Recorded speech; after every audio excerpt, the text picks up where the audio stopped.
That's Brett Young with Mercy. Now, it's primarily a piano song, so CBT guitar lesson for Joel. Really cool song, super melodic. I don't think this will be too tough, Joel, because out of the CBT lessons I've been doing for you, I think you've come across a good chunk of these chords, and if not, stuff that's really close to it. I just played the chorus and the outro of the chorus, but at the very beginning, we're going to start with an E major, doing parts of chords, 2A, 2D, 1G. Once you have that set up, go A, D, and G, and then separate it by hitting the open E string, and do that 4 times. Then we're going to go to a B. In this case, we're going 2A, and then 4th fret on the D and G. Hit the D and G together, and the 2A separate 4 times. That just repeats.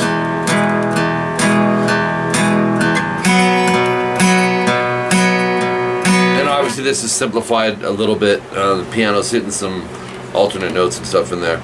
So that goes through, you know, each grouping is 4 times on each chord, but the whole section is twice. And then that's section 1. Section 2A comes in at 14 seconds, and it's the same thing you just did, actually, but with the E major. 4 times. Same thing on the B. And then it changes here to C sharp minor. We're going to go 4A, 6D, 6G, and 5B. And do the same like beat concept. In other words, D, G, and B together, and then the A string by itself. So, but we're still keeping that same pulse of chord root 4 times. You have to, you know, check them that they're all clear. And then for the next one, the closest I could get to that would be just removing all the fingers except the index and just bar everything and do the same strings. And then section 2B at 27 seconds, we're going to go 5B, 6G, and 6D. You recognize that shape. You may have not played this chord up here, but it's an A minor shape. Just play it up here. You know, like if you're doing a C sharp minor, but this fingering that I'm going to show you is easier for this part. You can even do it like that if you wanted. That's probably even easier for the setup. So I'll go ahead and do that. We're going 5B, 6G, and 6D. We're going to go strum those 3 and then the open A again, and then repeat all that, but just go up to the 7 on the D string. So you see what happened. The only note that changed was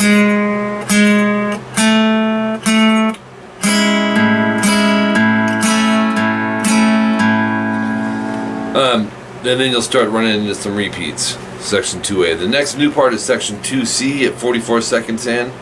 It's that same chord I just showed you. 5B, 6G, 6D. And you know, maybe we'll just keep that same fingering. Either way, whatever you're used to on it. Same beat in there. Wait, am I repeating something that I shouldn't? No, we're right. This is similar to section 2B. You'll go twice through, go to the 7th fret, and then back to the 6th fret, and end it, resolve it with the B chord, 2A, 4D, 4G. So that sounds like this.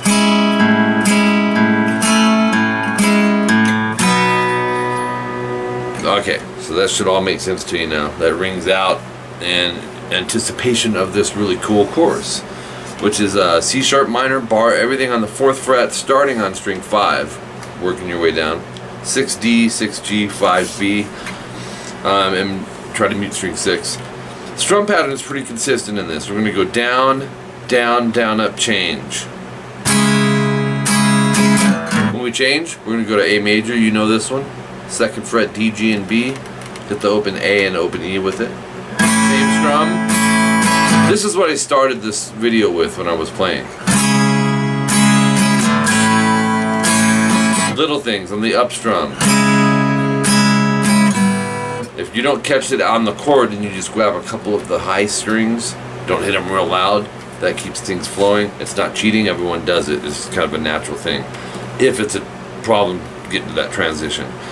After the A, we're going to go to the standard E major, 2A, 2D, and 1G, and we're going to hit all of them. Same strum. Oops, down, down, down, up into the B major, 2A, 4th fret, D, G, and B. I like to bar stuff like that, either with my 3rd or 4th finger, and you'll do the same strum. Down, down, down, up. Keep in mind this index is muting string 6. You'll see double dots. In other words, you'll do those 4 chords just like that 3 times, and then we'll go into section 3B, which is the A major at 1 minute 10 seconds, and you'll go down, oops, down, down, down, up, down, down, down, up. This is really cool. B suspended to B. You're gonna go 2A, bar the 4th fret on the D and G with your 3rd finger, and it's gonna be covering the B string. But then take your pinky and go to 5B. And my index, I'm muting string 6, but check it out individually as an arpeggio. We're gonna go down, down, down, up, change. When I say change, I'm just lifting the pinky off and resolving it to a B major chord. So that whole progression is this. No, it's A major. So,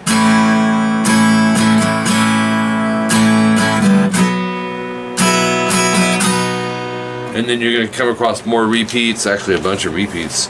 The only new thing you'll see on page 3 is titled Section 4 at 2 minutes 4 seconds, but it's still similar stuff, man. From the D string, we're going 6, 6, 5. We used that earlier, right?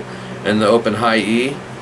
This is where I had you deciding which finger you wanted to use, and you could still go either way.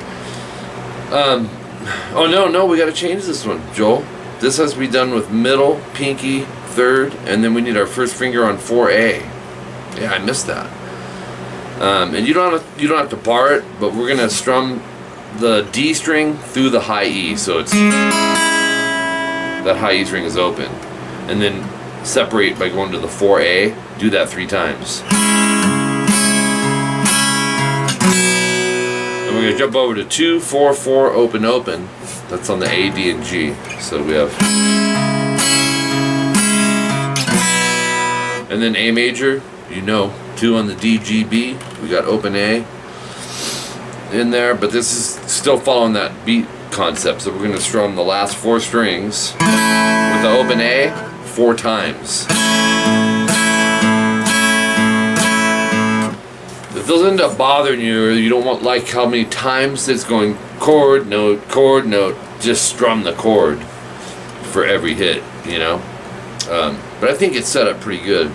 That goes 2 times, and then everything else is repeats except the ending of the song, which is just a standard E major chord, which we'd be going 2A, 2D, and 1G.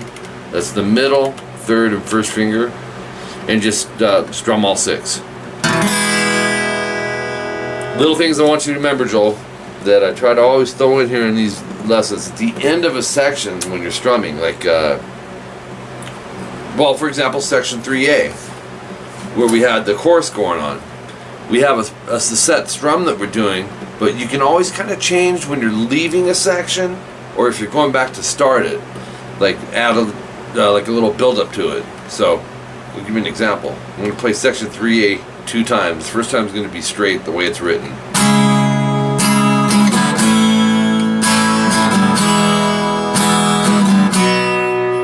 Now watch.